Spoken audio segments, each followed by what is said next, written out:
Hey guys, Hey Joe, what's up? how Howdy. you doing?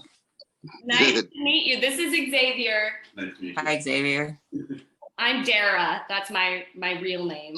Dara. Yeah, Nice to meet you. nice to meet you. Sorry, it's a slow morning. That's I had to like fine. try to cram as much information in my head about like what's going on and like a short amount of time so that when we have this, discussion, we can sort of piece together as much as we, can. Yeah. Which is not much, right? At this point. Yeah. Um, hey Jeff. Hey, maybe I can get my hi. I know. Mhm. I think I got on I did like a copy and paste on my phone, and like if I don't type it in directly, the picture will show up instead of like the camera view. I can come back and do that if you want. It's up to you. Whatever you're Yeah. comfortable with. Whatever's most, All right. yeah.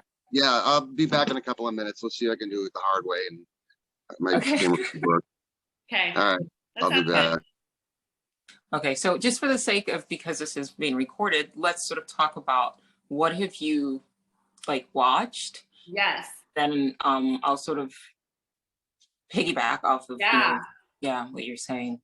Okay, cool. So I have been watching Democracy Now's coverage, which is kind of like, I would say it's like the most mainstream I will go is the coverage on Democracy Now.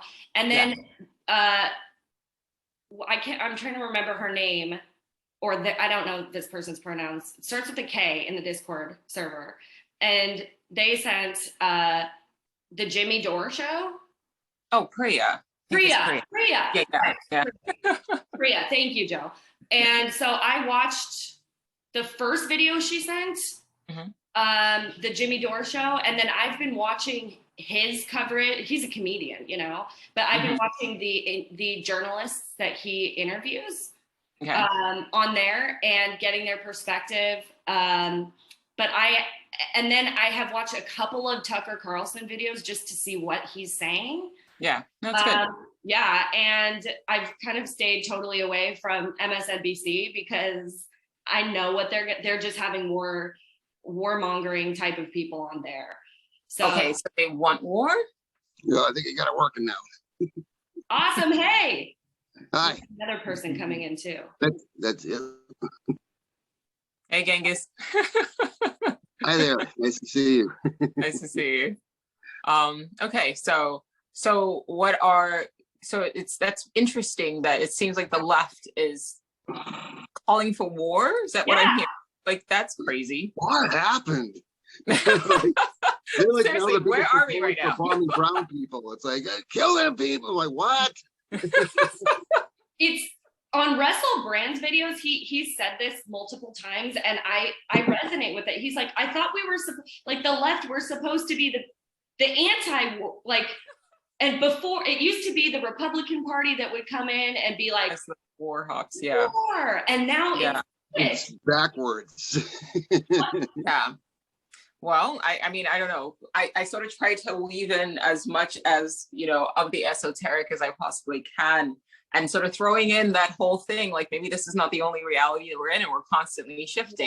Yeah. So there's a temptation to say, like, maybe we shifted into some weird mirror universe where everything is backwards. But yeah. Like if you came from the future, like if you went like 25 years in the past to meet me and to explain to me what's going on in 2022, I think you're a lunatic. Yeah, right? Like, what planet are you from, lady? Go back to the nut house. Get out of here. Yeah, it's weird. It's so bizarre. You're just like, is that really what? Yeah. So it's not making any sense. So, but we could table that.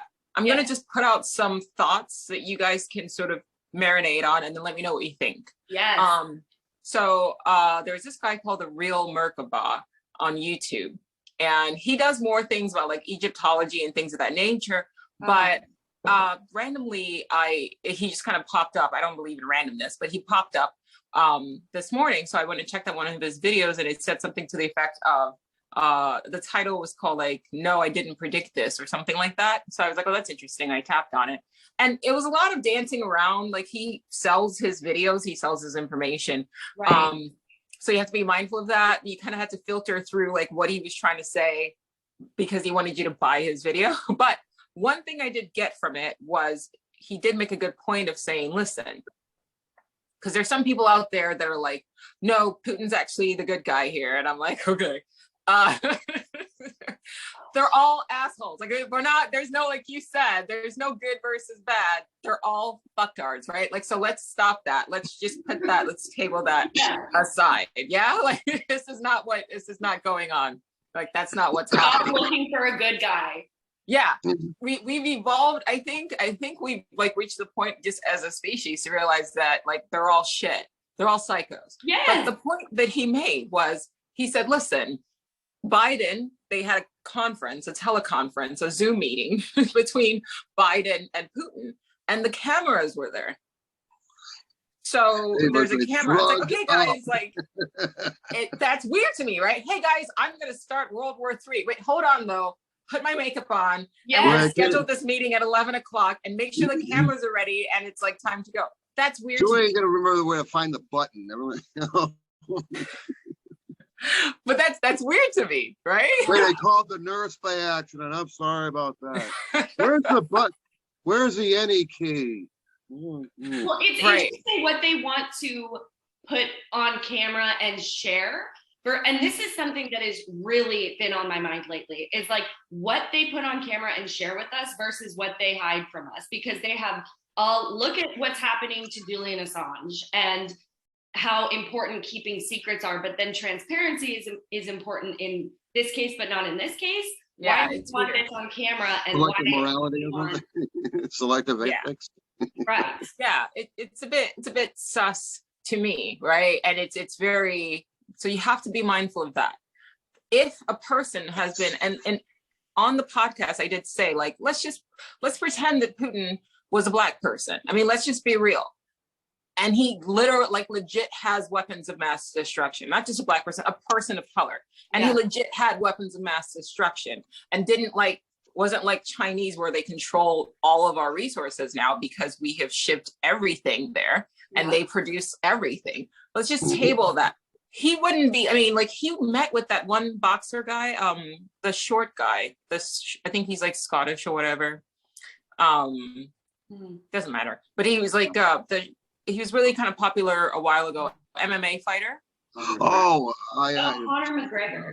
Yeah, McGregor, yeah, Conor McGregor. I saw a video, it was like years ago, of Putin and meeting McGregor, and they're like high-fiving each other and all of that. And I'm like, what the fuck is this? Right? But this is supposed to be big bad Putin. Like, let's just remove everything. Let's start with, like, why is he still alive? I don't know if I can say that. I'm not threatening.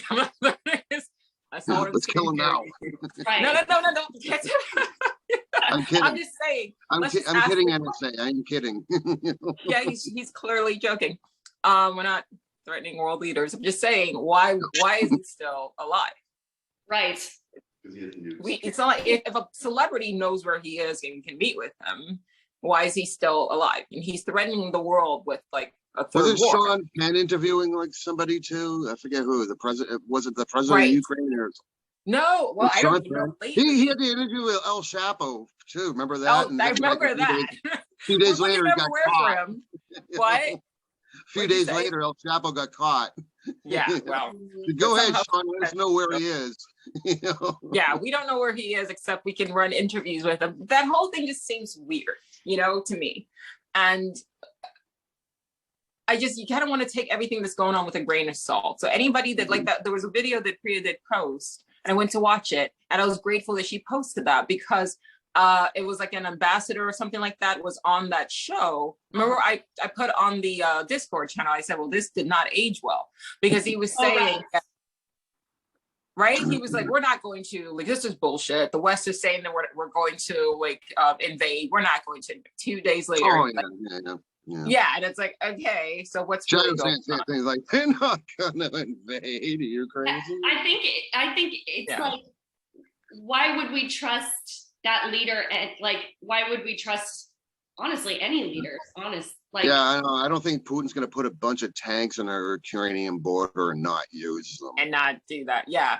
So that to me was like okay, like, a lot of people are posturing and saying things. Who's this for?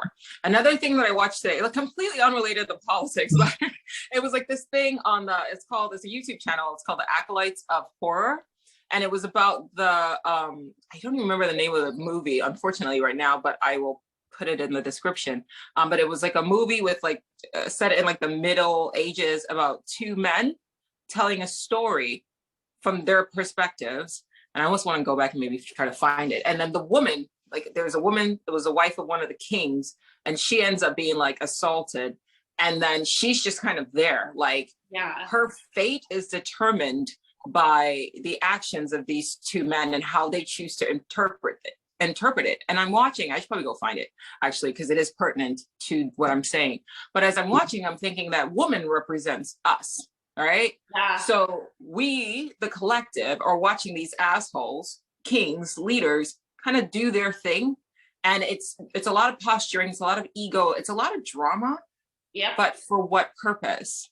Right. And then I said to myself is, what is the collective calling for? Mm-hmm. If you, and not people who are conscious, because people who are conscious are going like, wait till we have enough information. Right. Because 2 years later, we're starting to find out things, even like with, with the coronavirus that we, like 2 years ago, people were saying was a conspiracy theory. But like the lab leak. We already knew.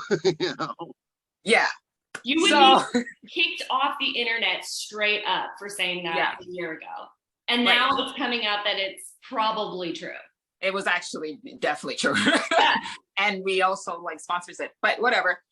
Sponsored it rather, and by we know who the actors are. So the people who are conscious are saying, let's just wait until we have enough information before we react. So the question here is, we know what the MO has always been, right? Scare people and then get the collective clamoring for something. Yeah. So what are they trying to do? Okay, and myself included, like, yo, chill. I don't want another war. Same. Right? And we're all saying that. Like, I personally haven't met anybody that's World War III, let's do this, let's go. Right? Okay? No. Nobody wants that. And I think they know that. But here's where I start to get sort of a bit like apprehensive, right? So Putin is saying, I'll do it. I've got this bomb. I'll set it off. Right? And we're all like, okay, you're crazy, calm down. And then he's invading a section that has already kind of been contested for a long time. Yes. So they're used to, if I'm understanding this correctly, they're used to conflict from Russia. From what I'm understanding, right? There's been a lot of back and forth, not maybe to this level, but there has been, from what I'm understanding, I could be wrong. Yeah. Please. But from what I understand, there's already kind of been a lot of like conflict in that area. But there's this threat dangling over like all of our heads, like, hey, like this could happen. Nobody wants this. Another sort of underlining recurring theme is that somehow China keeps getting pulled into the conversation. Yeah. And that's interesting to me. And from what I know, from what I understand, it's a lot of people are shouting on the right that the US put a puppet government into Ukraine. But no, there's no good guys here. So let's remember that. Everyone's an asshole. So let's just like focus on that. So it's everybody shouting neo-colonialism, and that's a bad thing, right? Because that's what the US is trying to do. Okay, that's fine. Table that. China, I'm sorry, they're taking over the fucking world. Yeah. I am African. I'm from Nigeria. They have taken over the continent. This is not a conspiracy theory. I am not trying to antagonize any. These are fucking facts. Yeah. Not just Africa. Like they are the new neo-colonists. Okay. So you can't be like, on one end, like, okay, I'm not saying what we did is good because they're all assholes. Remember, okay? We're not, it's not good versus bad. We're not rooting for anybody. These are just facts. This is what they're doing. Yeah. This is what's happening. Yeah. So we can't be like, okay, well, the US was trying to make Ukraine like the new, a new colony or whatever. Okay, but you can't act like China is innocent either. And you can't act as though if Russia does what they're trying to do in Ukraine, that China isn't going to do the same thing for Hong Kong, is not going to do the same thing for, Taiwan. Like it's. Maybe they plan to have the Belt and Road go through the Ukraine or something. Say what? Maybe they could have, they're thinking about having the Belt and Road initiative go through the Ukraine. What's that? What is I don't know what you're never heard that. The Chinese Belt and Road Initiative? What is that? Yeah. Well, the U.S. controls the oceans. They practically do. They have the most powerful Navy in the world. It would grease China like quickly. Okay. So what their idea is like, you have major highways and railroads cutting through major countries into Europe for trade. That is their plan. Yeah. It's called the Belt Road. You can look it up sometime. Interesting. That's the plan of the Chinese? Yes.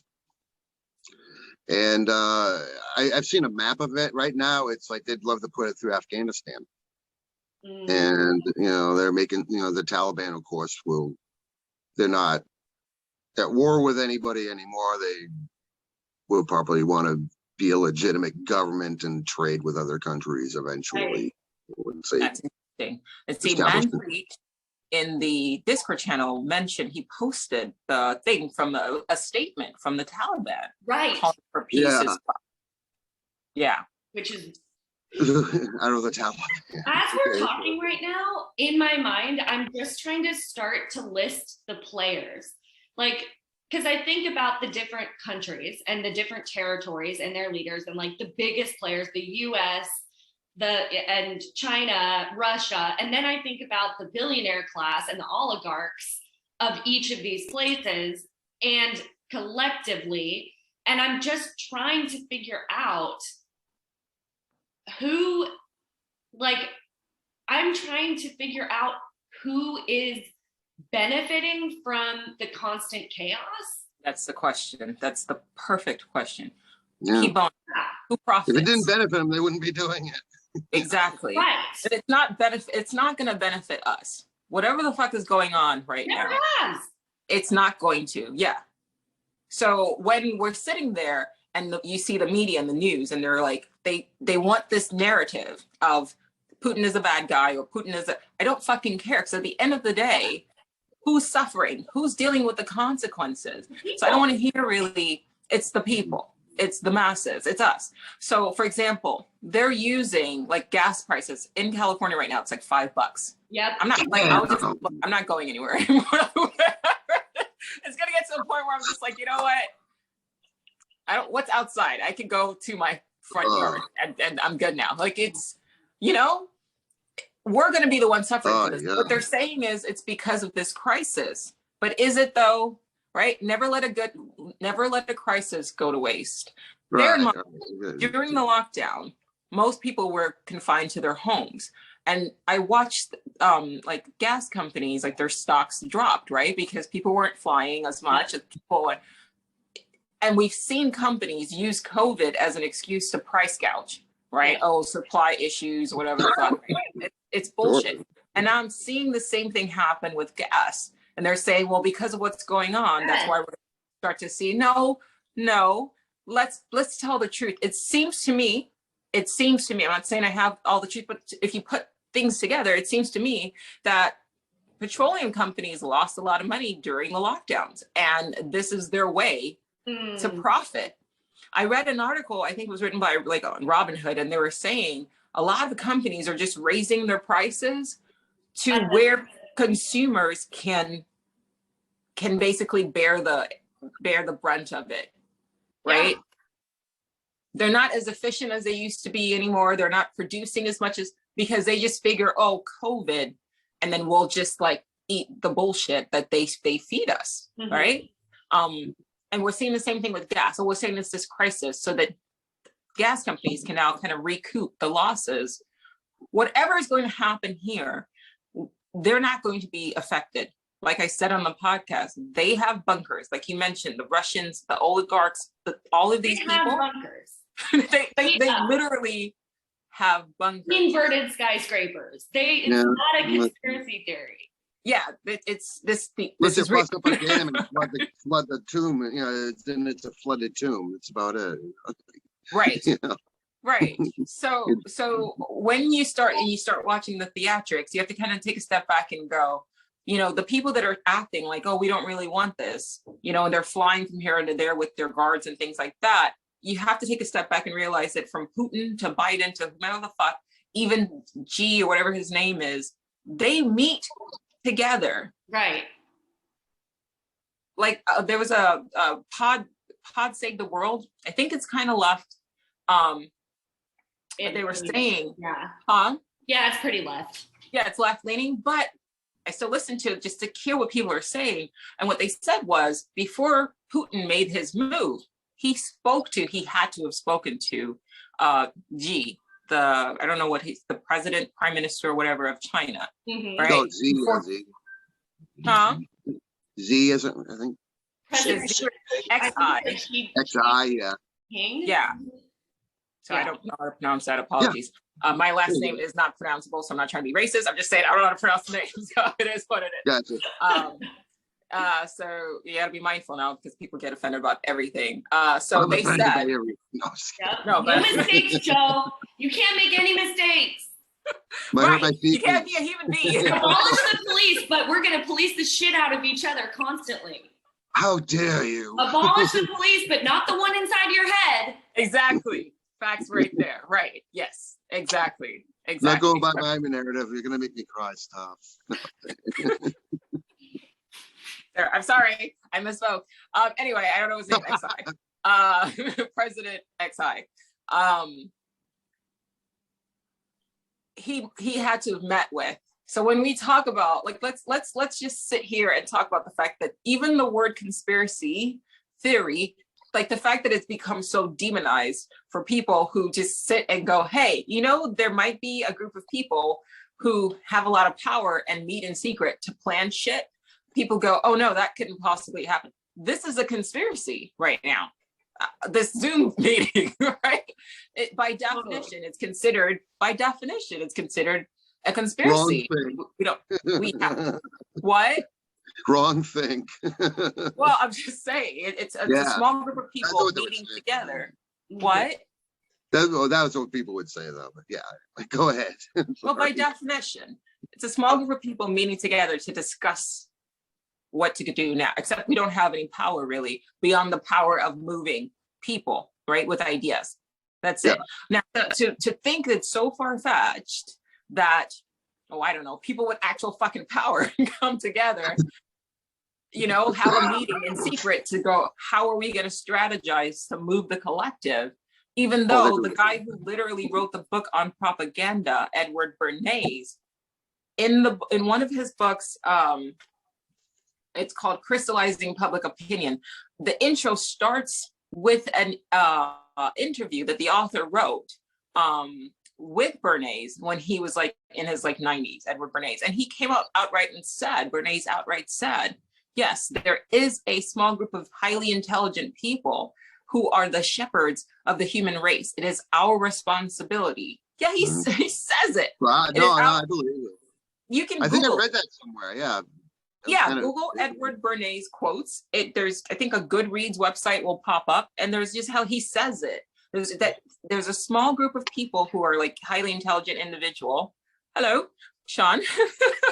I'm just curious, are you guys familiar with the World Economic Forum? I think it's like an Achilles heel of what's going on right now, because the agenda is literally on their website with Klaus Schwab. And I'm not sure if you're familiar with Joe Rogan's recent podcast, but Joe Rogan basically exposed it all with Majid Nawaz, I think. It was one of his recent podcasts, but it was a really great listen, and it basically was saying the same thing you're talking about.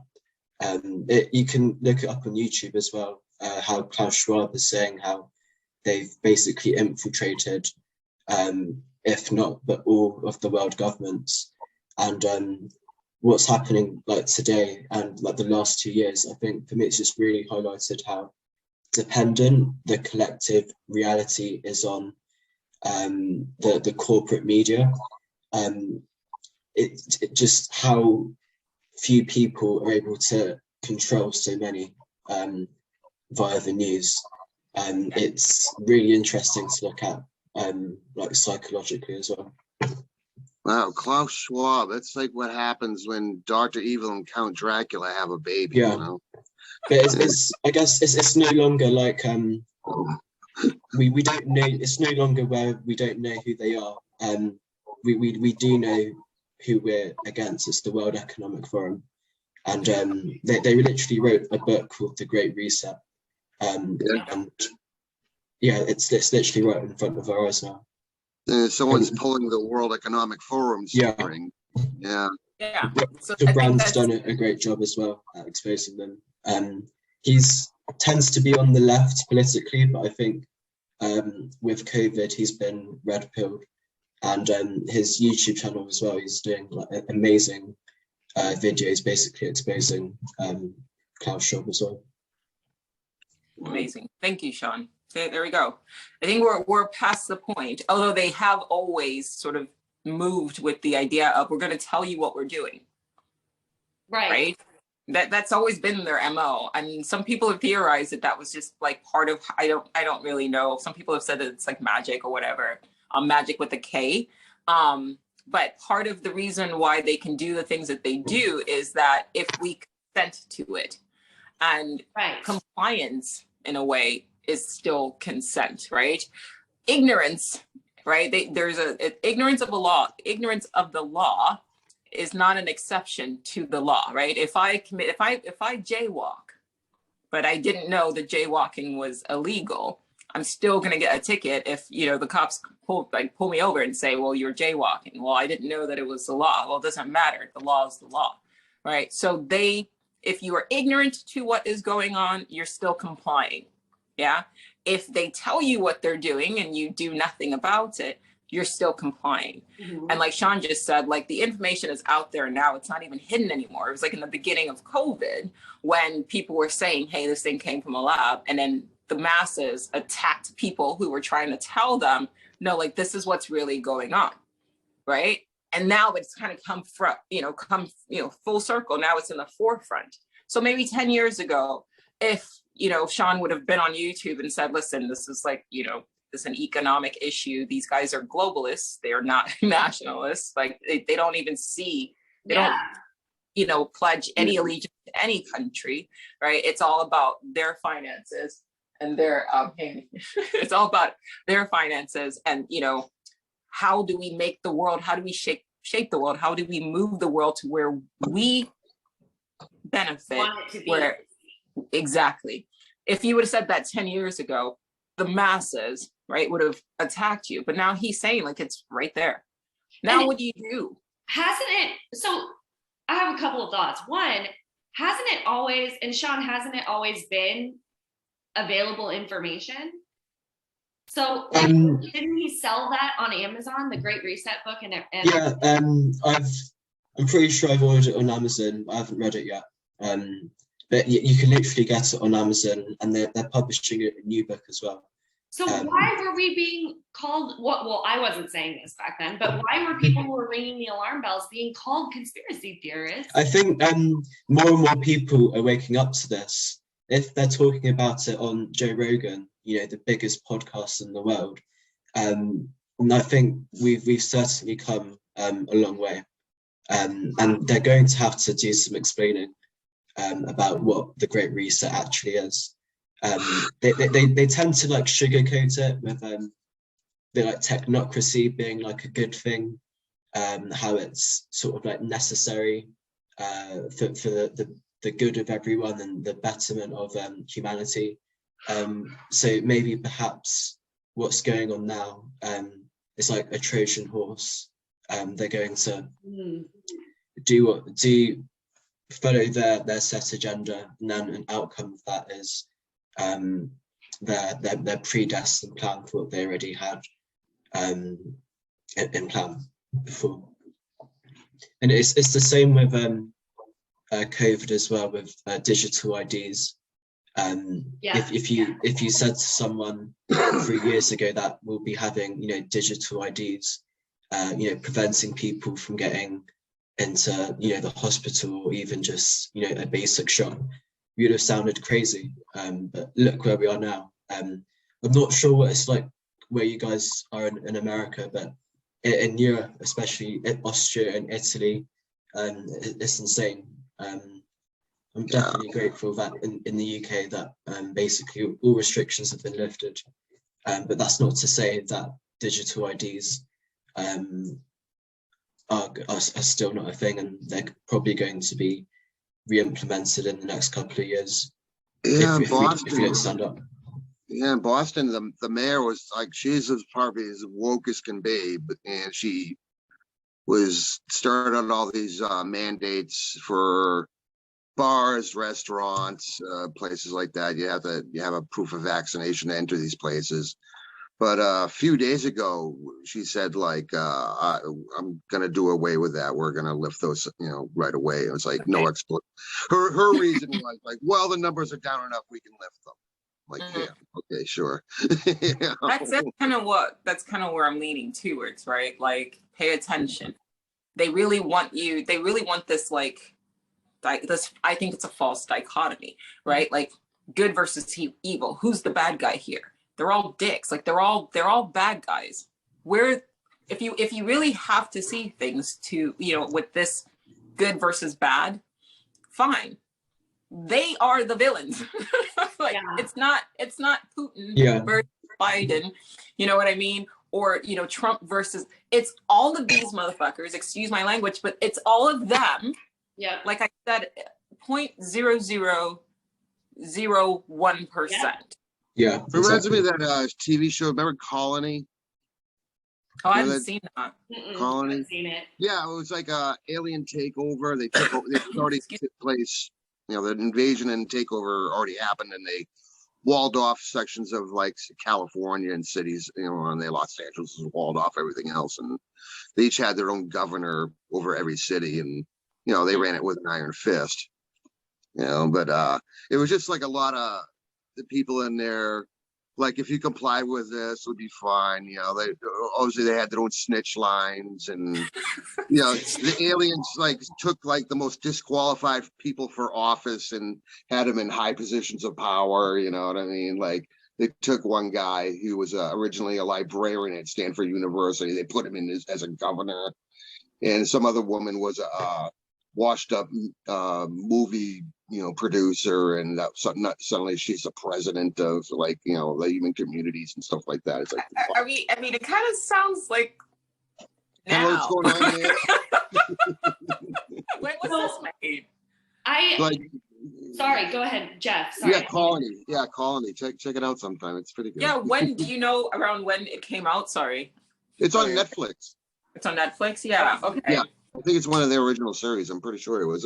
It came out like a few years ago. It's I think there was like maybe 3 seasons of it, two or three. I can't remember. No, because I mean, I do think it's interesting that the current president of Ukraine is like a former comedian. Yeah, he was a stand-up comedian.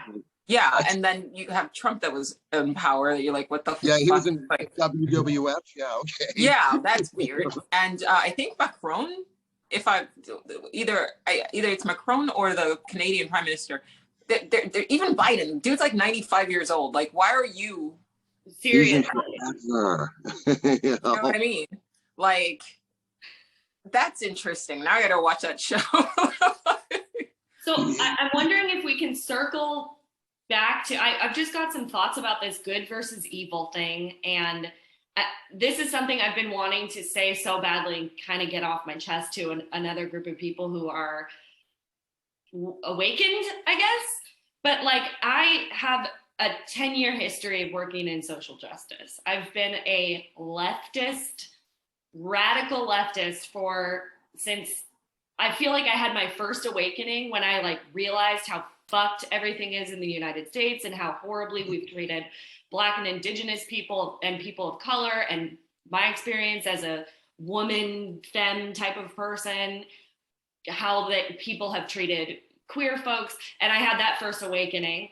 And now I feel like I'm having a second awakening where I'm like, holy shit, it seems like the power holders, like the real oligarchs of society, have weaponized leftism in order to get their agenda met. And so it's like, there's this concept of manufactured consent. I can't remember the writer who came up with it, but Noam Chomsky. Chomsky, thank you. Of manufactured consent. And I'm thinking about how that relates to kind of how they have gotten us to comply with their agenda by this leftist narrative. So it's like, you can't disagree with them because if you do, you're a Nazi, or if you do, you're right wing. And like, as someone who has I've been diving into like the world of Joe Rogan and listening to all of these people speaking truths, knowing that I don't have to, I know my values. I know where I stand on how we should, on being anti-oppressive and imperialist and all of that. So I'm not worried about going down the right-wing rabbit hole and having it turn me into a racist, because I trust myself and I know my fucking values and what I've built my life around doing social justice. I'm a clinical social worker, you know? And so I'm having this deep grief and anger seeing the anti-oppressive narrative being used to push fascism in our society. And see, you know what I mean? And like, I'm trying to talk to my leftist friends who are, I would say, more centrist than I have been, and they think I'm a right winger now. I'm trying to wake them up, and they think I'm a right being winger. a communist and a fascist. It doesn't matter, you know. Yeah. And so I'm a veteran, you know. I was in the army. I voted Republican. Sometimes I voted Democrat, but that was way in the back. But mostly, like, I looked at leftists as like communist sympathizers back then. Right now, there's no difference, you know. It's really a big mind fuck, and they're getting at people's like, say, sense of compassion. They weaponize it, and you know, like they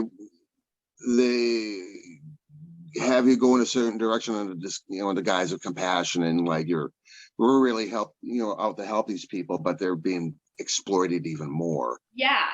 Or like to or to keep the keep, say, one group of people in a state of like, I'm a victim mentality, you know, that keep that going as much as possible, where they could just set themselves free at any moment and say, oh, bullshit, you don't, you know, what are you trying to do? You know? Yeah. So. These are all very good points, and that's where we are. And we saw that really get escalated during COVID. You know what I mean? Like before that, you know. Yeah, but no, it escalated during COVID because. Like,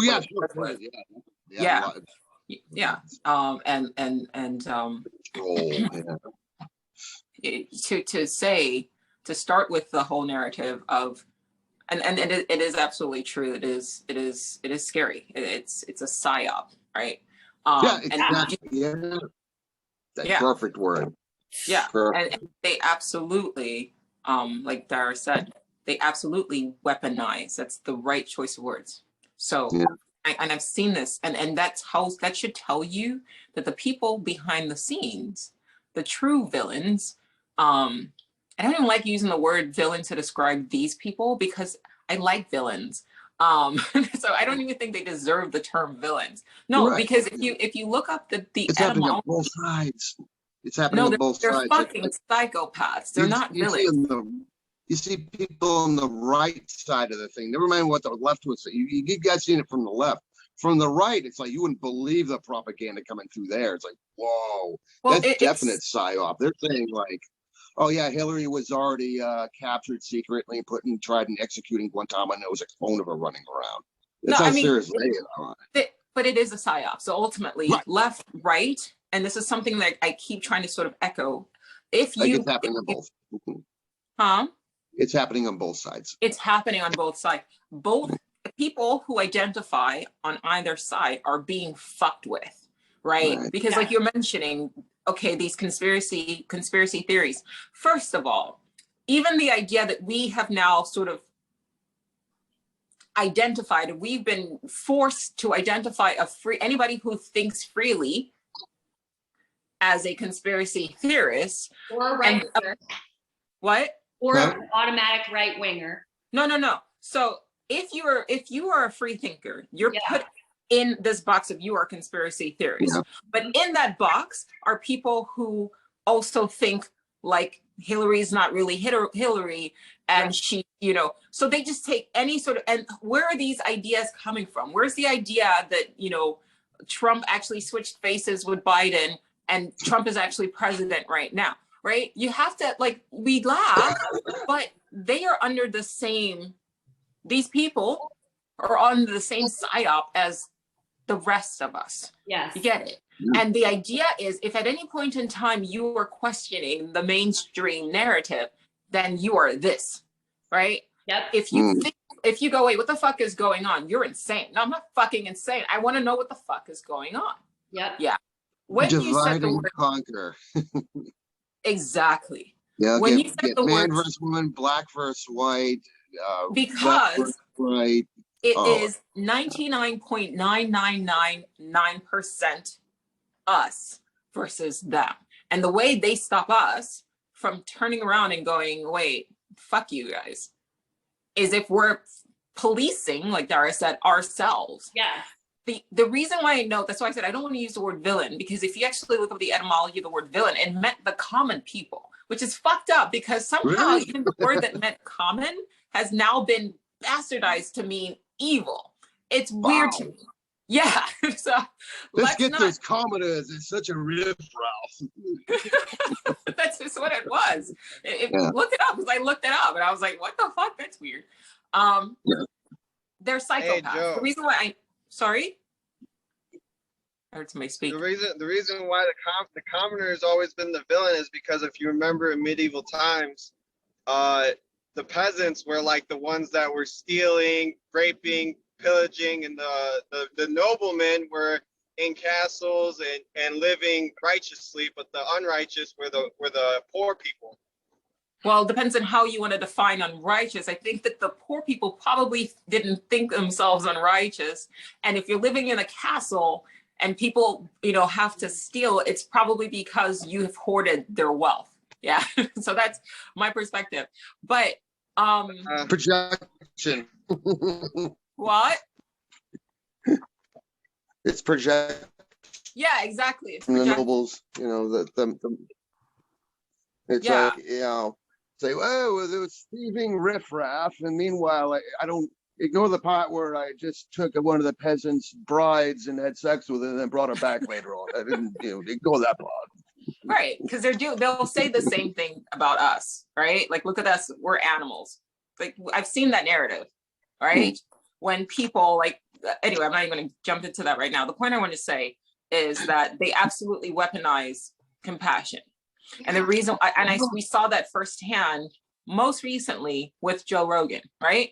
So Rogan had doctors on his show basically speaking against the narrative. I'm not going to go into that because I don't want this taken down. It is what it is. But we know the controversy that happened there, okay? And then all of a sudden, somebody leaked a video of him saying the N-word multiple times. Yeah. Right? Yeah. And what were they trying to do there? He's been saying the N-word for 20 years.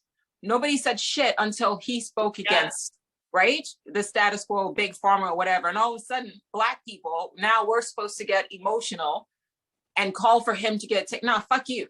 No. Oh, they're hoping you would, but no, but that's I don't think they're falling for that anymore. You're weaponizing. Yeah, we're sitting there like, nah, fuck that, we're good. Yeah. You didn't have a problem with him saying it for 20 years. When he got $100 million contract through Spotify, why didn't you speak out there? Why didn't you say, hey, this guy got to where he was? You know, I don't care. But why didn't they say at the time, are you rewarding somebody who has utilized this word? No. The moment he said something that whoever they are, didn't like, hey, Black people, you should be offended. Hey, if you care about social justice, you should be offended. No, No, I'm not offended. Yeah. And you're right about what they're doing, even, you know, with the left, right? It's like, if you don't think this way, you're a this. Yeah. If you don't, right? If you don't believe this, you're a this, right? And everybody's like, no, I just want to be a good person. And I'm like, how about we table that for a second and just embrace the fact that we're human and we're all kind of dicks. But the problem here isn't like, who's the bigger asshole? It's not us. We're just trying to live our lives. We're not trying to orchestrate an NWO, right? Like I have none of us in this chat I'm are not out here trying to trying take to over. like take over the world, literally. Yeah. So let's kind of figure out that whatever it is that you're watching on the TV, we have no idea really what's going on. But let's just figure out that, let's at least hold on to this idea that whatever it is the media is telling us, it's meant to convince, because that's the purpose of the media. It is meant to convince the 99% of something. And I don't know yet what that something is, but I think it might have something to do with, as Sean said, I mean, I'm not here to make any assumptions, but it seems like they have been saying it repeatedly. They want to reset things and bring forth a new world order. So like, they've said it repeatedly. There are videos. Yeah. Oh, they definitely want it. What? Oh, they definitely want it. Yeah. Mm-hmm. Like, everybody's just wondering like how it's going to come about, or makes it wonder if it's going to even succeed. It's called Agenda 2030. You have exactly 8 years to get rich and try to get yourself a bunker. Try to do something for yourself. If you don't, then you're gonna be dead. just like in 2012 when they were trying to get onto the ship and they couldn't. Everybody that's rich and actually has power is gonna be on the ship, and everybody that isn't is gonna be dead. So. Yeah, for me, I kind of see it as an inversion of human vitality. If you look at like the fourth industrial revolution and the metaverse being introduced as well, it's like an inversion of everything natural about what makes us human. Right. They kind of just want us sedated with processed foods, addicted to technology, and just being very docile and what's the word? Just like passive to manipulation. And if you put yourself in the shoes of the you know, what's this statistic again, like the 1% or the 0.01%, and you think, okay, how are we going to ensure that we keep our power and wealth? How are we going to control the 99%? You have to keep the 99% docile and passive, and technology is a great way to do that. And we should see like how it's going to impact the human being with the metaverse as well. Yeah, I think, once again, this is my opinion, and the fact that I have to state this to tell you how far we have fallen as far as like being quote free. But I think everything that they have sort of told us about, look what China is doing. Remember, there was a time when they said, you know, China is awful. They have a social credit, and then Zuckerberg was like, hey, I kind of want to institute that. You guys remember that? Yeah. So China has a social credit system. This is like Googleable, where, you know, depending on how you behave in society, media, everything okay? Oh, I just said I didn't know that. I didn't know yeah. that. Yeah, Google it. It's yeah, they do. They do. Yeah, which, I mean, we kind of have like a predecessor of that. That is our like a credit score. It's based on an algorithm, but it's that's just like the foundation of it. Black Mirror kind of did an episode about that, and it utilized like Sean mentioned, like social media, right? Technology, and we like just weaving it all together, like Dar said, like, no, abolish the police, but police yourselves. And that's essentially what it is. if you are in the 0.0001%, yeah, and you want to rule, the easiest way, because is we outnumber them, the easiest way to do so is to get us to rule ourselves. There's an alarming thing that I'm starting to notice right now. When I hear a lot of people talking about one thing, it scares me.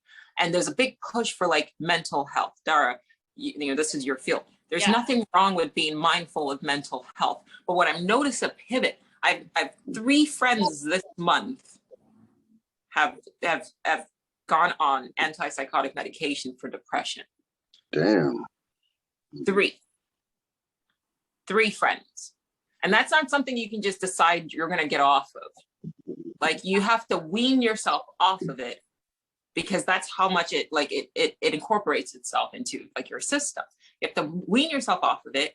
Otherwise you'll face the psychotic break. So mental health, like obviously we need, like, after what has happened, just living in this fucking world, like we need that care. But weaponization of compassion is a recurring theme that I'm seeing. You get it? Like, even with the whole thing happening in Ukraine, I'm watching the news, I'm watching celebrities and what they say, because celebrities are just another arm of whatever these entities, this 0.001% of people, that's how they use them. These are the talking heads. And the best thing we can do right now is sit and watch, but understand that for us to go into, you know, Iraq, right? They weaponized our compassion. Yep. And fear. And fear, both, right? But it's do something, right? These people, like, remember they lied in the 80s and said like babies were being, I think Saddam was like killing babies or something like that. Yeah. Sorry, I was waiting. No, I was saying yes.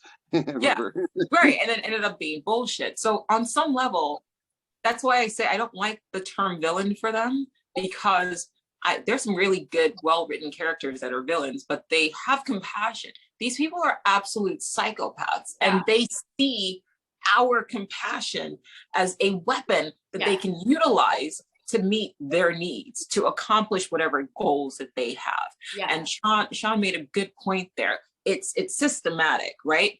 Can you get them to spend as much time as possible locked in, like, in this position, head bowed, this position, for as long as possible? Damn. They don't allow their children on social media, right?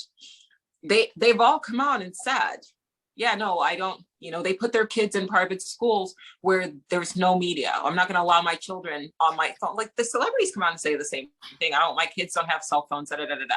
So they put us in this position where we're just this all the time, head bowed already. Then there's this big push for mental health, which is great, but then it's going to pivot to, here, take some drugs. Guarantee you, because like I said, 3 friends are on, I forget, something, Lexapro or something like that. Or Lexapro. Yeah. Lexapro, that one. And because of depression. Okay, like, I get it, but it's becoming more and more prevalent. And then I just had a friend of a friend they got into a car accident while they were like trying to text like their ex to like get back together with them. And this person ended up in the hospital. And then right after they got out of the hospital, they committed them to a mental institution against their own will, because the EMT and then the doctor said that, well, he seemed depressed over his ex, and we thought that he was trying to like harm himself. Now, this person got into a car accident going 35 miles per hour, had their seatbelt on. That's not what you do when you're trying to harm yourself, right? Like, he dropped his phone, went to reach it, and then but they committed this person against their own will, medicated them against their own will. And now that was their experience for 4 days. And this person had to spend 4 days heavily medicated trying to convince the doctors that they were not suicidal, that it was literally just an accident. And if you look at everything that's happening right now, and you kind of extrapolate that to 5 years, unless we collectively do something different, this is not going to get better.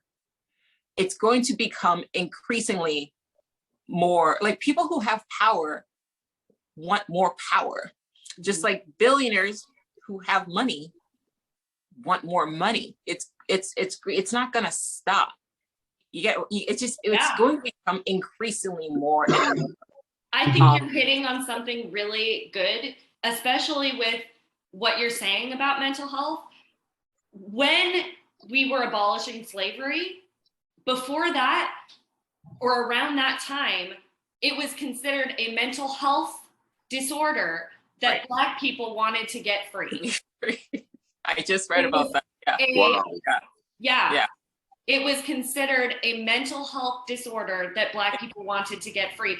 Just like they said it was considered a mental health disorder that Indigenous people wanted to keep their children.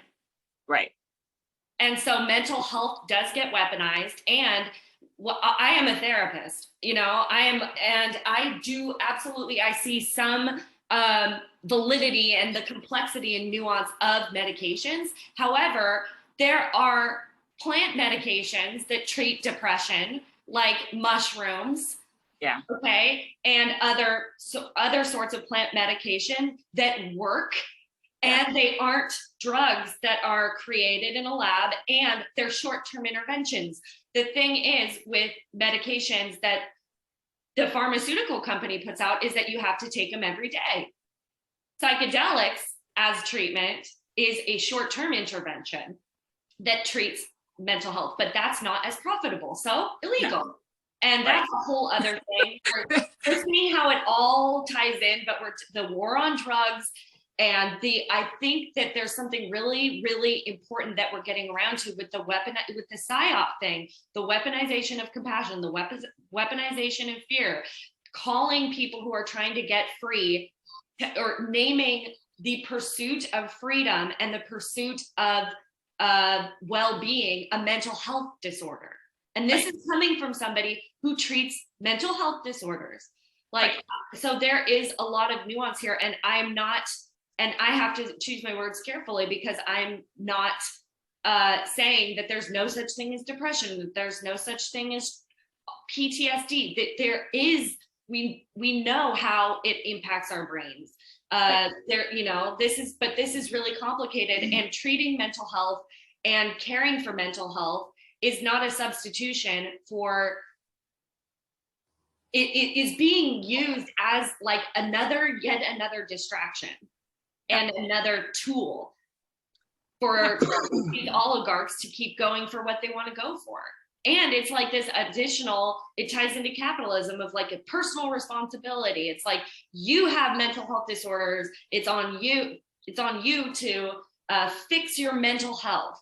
Don't look at what's going on around you. Just focus on taking your drugs and your mental health. It's like, and I can be the best therapist in the planet, and I can't therapize somebody, or I don't therapize. Anyways, words are really, I'm trying to use my words carefully, but I could be the best therapist in the world, but I can't undo the oppression and the lack of freedoms that are impacting somebody's well-being. Right. Yeah. If a person is, and you use the slave narrative, but that's absolutely true. If you are enslaved, right? And you're like, hey, this is fucked up. Yeah. I don't want to be a slave. Right. And then somebody goes, oh, I think you have a mental health issue. Yeah, I do actually, because I'm a fucking slave. Let's start by that. My circumstance right now is a reaction, is a reflection of what the fuck is going on outside. Like you said, like you can't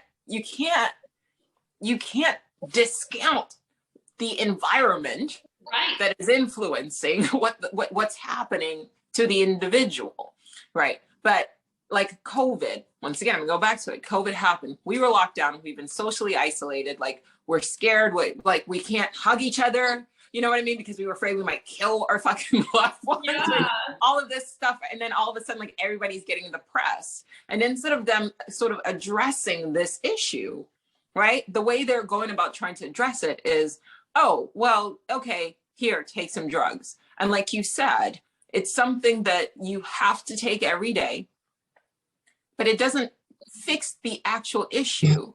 it just puts a Band-Aid over what's causing the problem, which is just how our medicine, modern medicine works just anyway. It's, oh, do you have a symptom? Okay, well, we're not going to focus on what the cause of the symptom is. We're just going to take this drug. One of my favorite movies growing up was Gattaca.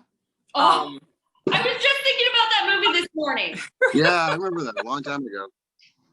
It's a good movie. It's worth, I watched it so many times.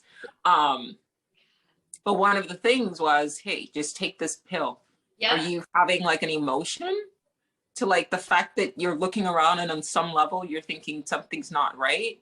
Here, take this drug.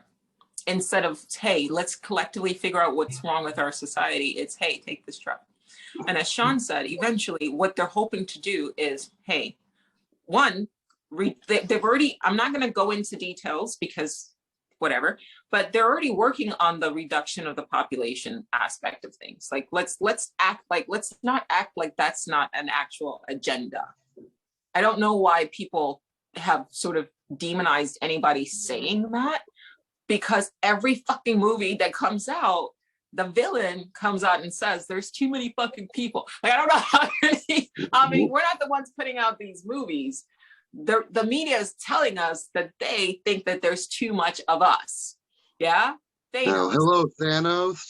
Exactly, right? Like, I don't know how many, there's too many humans and half of y'all need to die. Movies need to come out, even like Kingsman. Like, it's the same recurring theme. It's like you guys are having like, it's just like a wet dream for you guys. Like you really want us to die. I'm starting to see. So it's not even like, let's just table that. Let's put that on there. Let everybody, they already feel like there's too many of us. And that's there. So that's the first thing. The second thing is, okay, get them to control themselves. Right? Mm-hmm. So even the fact that we're talking, this is a conversation, and we have to like police our own thoughts. I have had several thoughts come up throughout this conversation about worrying about if I speak about this, how it will affect my career. Honest to God. I thought if I could face some consequences for this. And it's not worth that, so don't do that. You know, like, but that's why I've been choosing my words carefully, right? Yeah.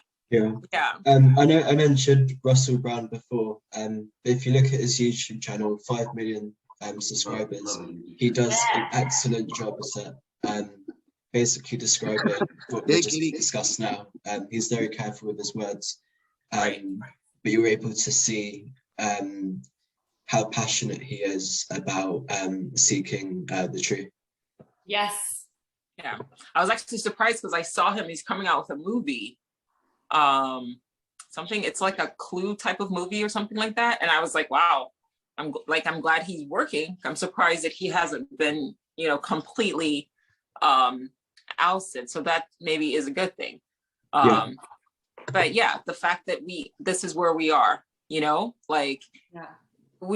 is supposed to be one. My daughter said this to me because we were talking about the Constitution, and she's like 14, and she's out of the blue. She was like, it's trash. And I was like, okay. And she's like, it's a piece of paper written by people who owned slaves, and yet they had the audacity to write down all men were created equal. It's trash. And I was like, okay. I don't know what to say to that. But the fact that she just said that with like no like reverence for anything. And not that, because it's not the paper. It's that if you don't, it doesn't fucking matter what's written on the paper if we don't do anything to enforce it. Yeah, you can't tell me I've got freedom of speech, right? That's what they're telling us. You have this paper guarantees you the freedom to say whatever, to say what you want to say. But it doesn't, does it? Right? Well, because now we're in 2022. What? The Soviet Constitution says you have the right to free speech, but try using it. Right. It's not funny. I laugh at things that are fucked up, but like the Russian, like that were protesting. I watched that and I'm like, man, these people are going to face some serious consequences. Oh, yeah. the U.S. government right now is paving the way to be able to name, Homeland Security is able to name misinformation as domestic terrorism. Yep. Like Saw that. It was on the White House website. Yeah. So like, yeah, kiss your fucking freedom of speech goodbye. Like, right. Don't tell me that this piece of paper guarantees me something, but then you're low-key doing some crazy shit. Not even low-key, it's high-key, because you said it's right there. They're putting it, it's right on. there. Yeah. So what constitutes misinformation? It tells me the government does not and cannot give you freedoms you're already free. So what are the business have given you freedoms that they don't have anyway? Yes. So there's a singer, his name is Fela Kuti, and he's a jazz musician, but he was also a political activist. The Nigerian government killed his mother, because he was speaking out against the government, and he carried his own mother's dead body to the governor's house, and was like, here, you did this. But one of his songs, he said, human rights are my property, so you cannot give me my property. Yeah. It's just a piece of paper. It's at a certain point, and that was inspirational to hear, because there's a certain level of irreverence that children have, because they haven't been as indoctrinated by the bullshit as long as like we have been, right? So we venerate this piece of paper, like, oh, it's a constitution. And like, Genghis said, sorry, I always think it was your name, but he said, like, it's something that you're inherently born with. Why do I need you and your fancy costume to tell me that this piece of paper guarantee, because it's deflection. No, this doesn't guarantee me shit. Fuck you and your paper. Yep. You came to this planet. The same way I did, but naked and afraid. This is just a piece of paper. Yep. So in victim advocacy is my background is in working with folks who've experienced domestic violence and sexual assault. And one part of my job would be to support them in getting stalking injunctions or, but ultimately we had to plan their safety otherwise, because at the end of the day, it's a piece of paper. So getting it stopped, right. So like I would have to have those conversations with my clients. It's like, yes, we can get you a stalking injunction. I think that's great protection. And we also have to prepare your safety and safety plan around the possibility that you will still be victimized or be stalked or whatever they were coming to me for help with. Because at the end of the day, it's a piece of paper. It's not going to stop your abuser from coming to you and doing what they're going to do. It's a piece of fucking paper. A piece of paper. Right. So and I think it, but we also have to safety plan. And so that's kind of where I think, okay, what do we like? What is the safety planning? If I'm thinking about this and where we go from here, it's like, if these pieces of paper aren't working and they're not doing their job, I think about my work with my old clients, and it's like, oh, we did all of these other things to safety plan, and now I'm trying to think, like, what do we do if these pieces of paper aren't actually protecting us? Yeah, well, that's the question. Yeah. And I don't have the answer to that. The only thing I know without a shadow of a doubt, I know this for a fact, and I rarely take these stances, but I know this for a fact. The only thing I know is that they fear a united collective. That is the only thing that I can tell you, because they wouldn't put in this much effort into dividing us if that was not what they knew was their weakness, right? And then the second thing I know for a fact, is that they know that ideas are dangerous. Yes. Because they wouldn't put this kind of effort into censoring and getting us to self-censor if they didn't know the power of ideas. It was Voltaire that said, the pen, I believe it was Voltaire, the pen is mightier than the sword. Yeah. So this is the sword. Was it Voltaire? I think so. I don't know. I think you're right. Oh well. But I mean, I get what the message you're saying though. Yeah, if that's the two things. You can almost reverse engineer their weakness from that. Why are you trying so hard to divide us? And why are you trying so hard to censor us? Yeah. Like desperate. And to use psyops against us constantly and try to control what we think. What we think. Yeah. So that's the only thing that I know. I know that if they want you to be afraid, then don't be afraid. Yeah. If they want you attacking, like I keep saying this to friends, miss me with that right-wing bullshit, left-wing, oh, the left-wingers, they're this and the fuck you. Don't talk to me about that. Yeah, because you're part of the problem. The moment you use divisive language, the moment you try to pit me against somebody else, you're that's their agenda, and you're a figurehead for that. You are part of the. It's like the Matrix both from wings the belong to the agent. same vulture. You know? Huh? Both wings belong to the same vulture. That's exactly right. Yeah. It's like the Matrix when the agent pops in and just takes over people's bodies, right? Like that's the visual. Mr. Anderson, we don't speak in a way that's going to help them, right? Right. It's not me versus you. It's us versus 0.0. Like I said, it's even if it's 8,000 of these oligarchs or technocrats, whatever the fuck you want to call psychopaths, who have no compassion, but utilize our compassion against them. The moment you are saying something that benefits them, you have become them. Yeah. Unwillingly, like that. Their shit is coming out of your mouth. Don't talk to me. That's the only thing. And the only thing I can think of is you have the Russell Brands and you have the Rogans, and share as much of that with people as possible. And even if it's indirectly, maybe not like aggressively coming at them and saying like, hey, you're right or you're wrong, but taking a different approach and saying, listen, if this happens, if this NWO thing or this great reset happens, you're going to be you're going to be just as affected as I am, no matter what side you're on, because that's what they do. I've watched this happen with people of color. When it's happening to Black people, right? We watched with the crack epidemic. Everybody looked the other way. And then we had the opioid crisis happen. Yeah. And all of a sudden it's like, oh shit, like this was like, yeah, it's happening. The same thing with the protests. When it was Black people protesting against brutality, everybody was like, oh, that's a Black issue. Then they turned that shit. They don't care. When they were utilizing Black people and people of color, indigenous people, right, as test subjects for big pharma, everybody looked the other way. Yep. I'm saying that that's what's happening now. I'm just saying like shit kind of what happens to people in China, because you also have to separate the Chinese people from their government too.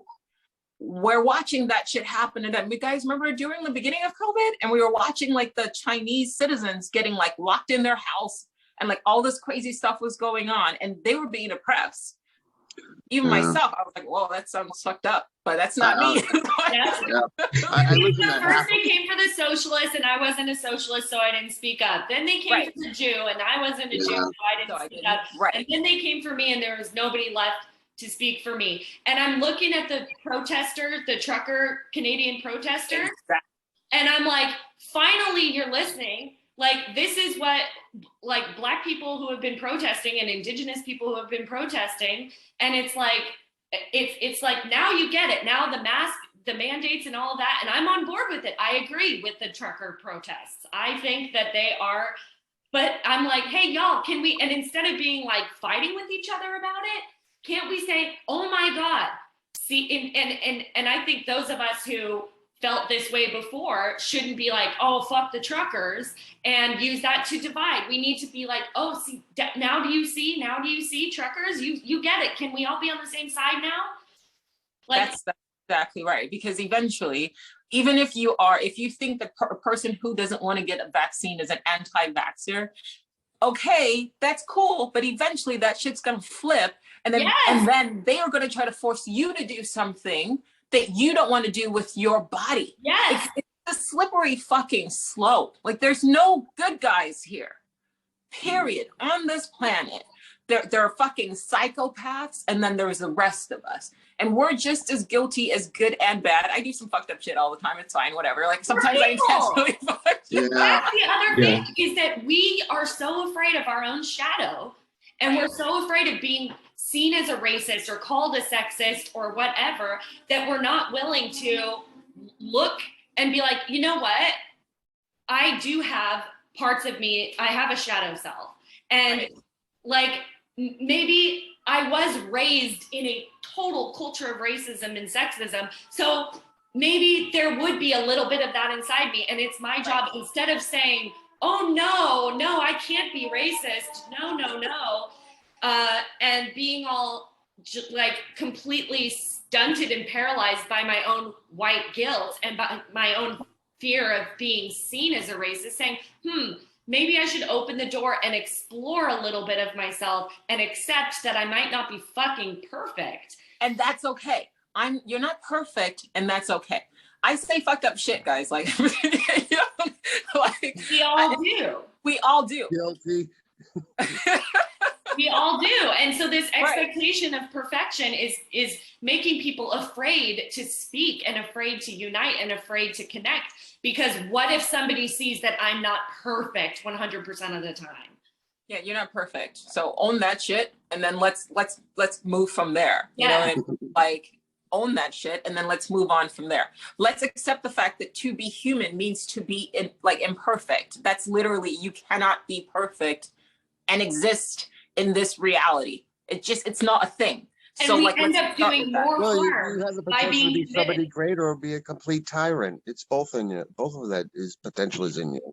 Right. Exactly. And I think it's our fear. I think it makes us result in more harm when we try to wall ourselves off from our shadow because, I can't do anything wrong.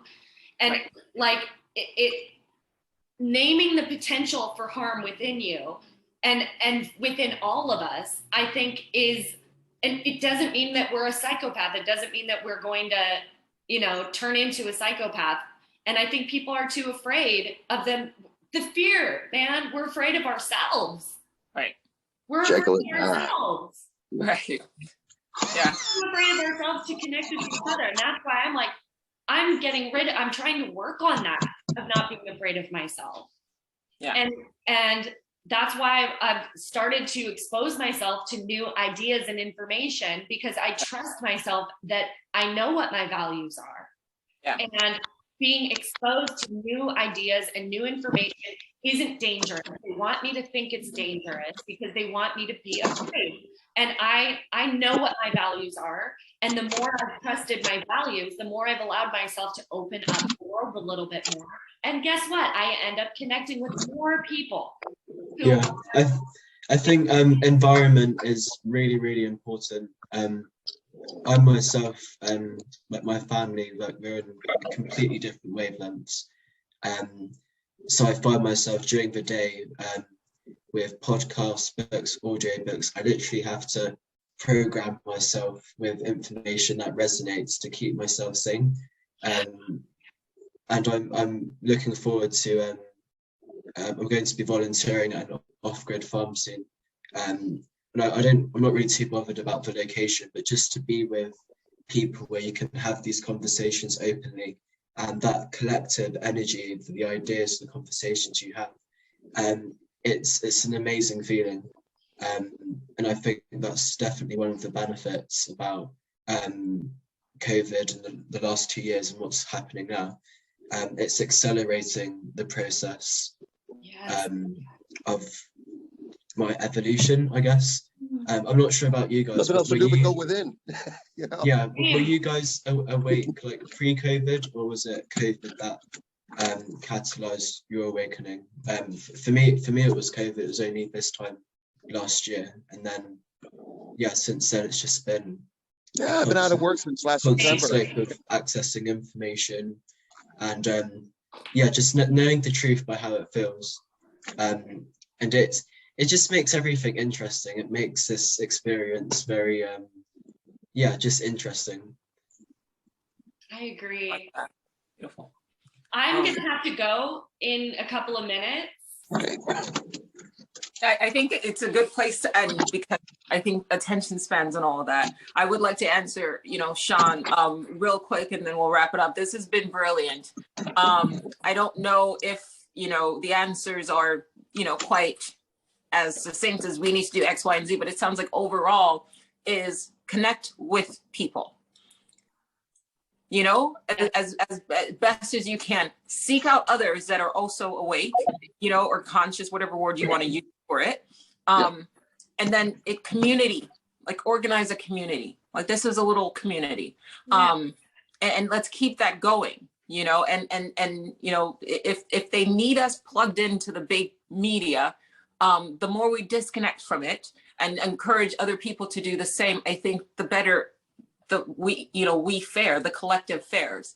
And I do think awakening is a process. I think that you have always had just the seed of, I bet you if everybody looks back at their lives, like even as kids, they've probably always looked around like, what the fuck is this? You know what I mean? So I do look at it as like, it's just that some people are just awake and then it's just the process and you just become even more conscious, you know, through time. But those are my closing remarks. You guys can say yours. I want to piggyback off of what you said. And this is something I say with my clients and I constantly remind myself of in terms of healing, which is that it's not a linear process. And I think you spoke to that beautifully as like awakening it's something that happens over time. I agree. And I see that with a healing journey as well, or any evolution. And Sean, you were talking about, you said this beautiful quote of COVID having accelerated the process of your evolution. Yeah. And again, it's process, right? Like this is it's something that I want to just extend that and focus on that to try to give ourselves patience as we are navigating this, because it is something that happens over time. I'm glad it's happening more quickly, but it's not linear, it's confusing, and let's not let the weaponization of compassion sever our relationship to compassion within ourselves, and offer ourselves and be trying to offer ourselves compassion and patience as we navigate this process of awakening and evolution and connection and community. And ultimately, my goal is to change reality in a positive way, for freedom, in a way that is not where we're currently on the trajectory for. I'll just say that. So those are my closing remarks, as well as just, and that wasn't as eloquent as I would have liked it to come out, but that's okay. And just appreciation for this community. I'm so happy that we have had a chance to get together and talk and share ideas today. So thank you so much, all of you, for being willing to talk. Yeah, it's great, and for making the time. Anybody else have closing remarks? Yeah, I just wanted to say thank you as well. It just gives you that surge of motivation, and it honestly makes such a big difference just to have these conversations. And yeah, it's great to speak with you as well, Jodie, because your podcasts are honestly so good, and thank you. the information and it just feels really authentic as well, and I think that's quite rare to find with a lot of other media outlets as well. It's very kind. Thank you. Mm-hmm. Agreed. All right, Genghis. Yeah. Hi. Okay. Wow. It's definitely refreshing to find like-minded people. It was very hard to do. I mean, honestly, waking up's a process. Doesn't happen all at once. You know, you don't get a choir of angels singing hallelujah, like you finally awaken and, get a hand job somewhere.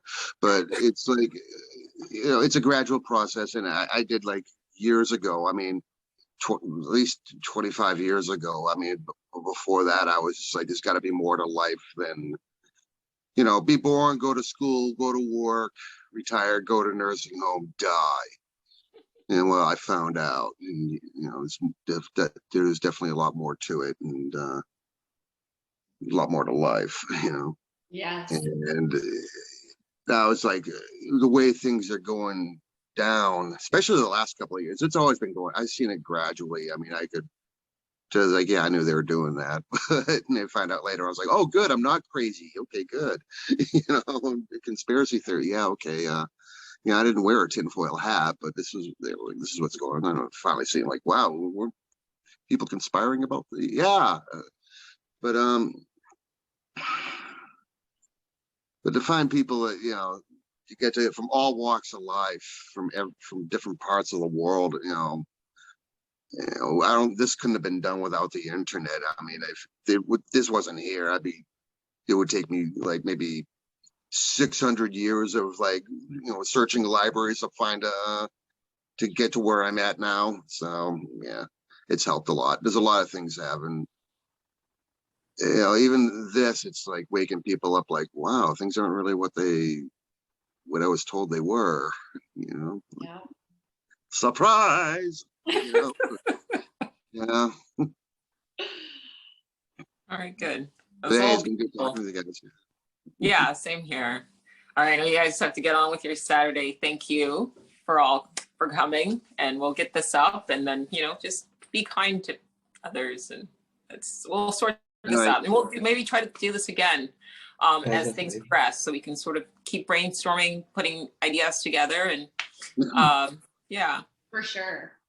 And I don't remember the name of the gentleman behind you, but thanks for popping in. Xavier, thank you for jumping in there too. All right, stay out of trouble. Don't do anything I wouldn't do.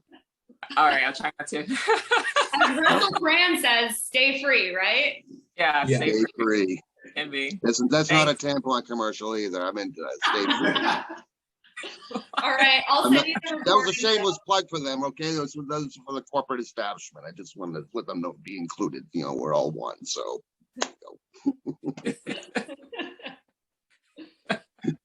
All right, Ciao, good. Yeah. All right. Bye. Bye, everyone.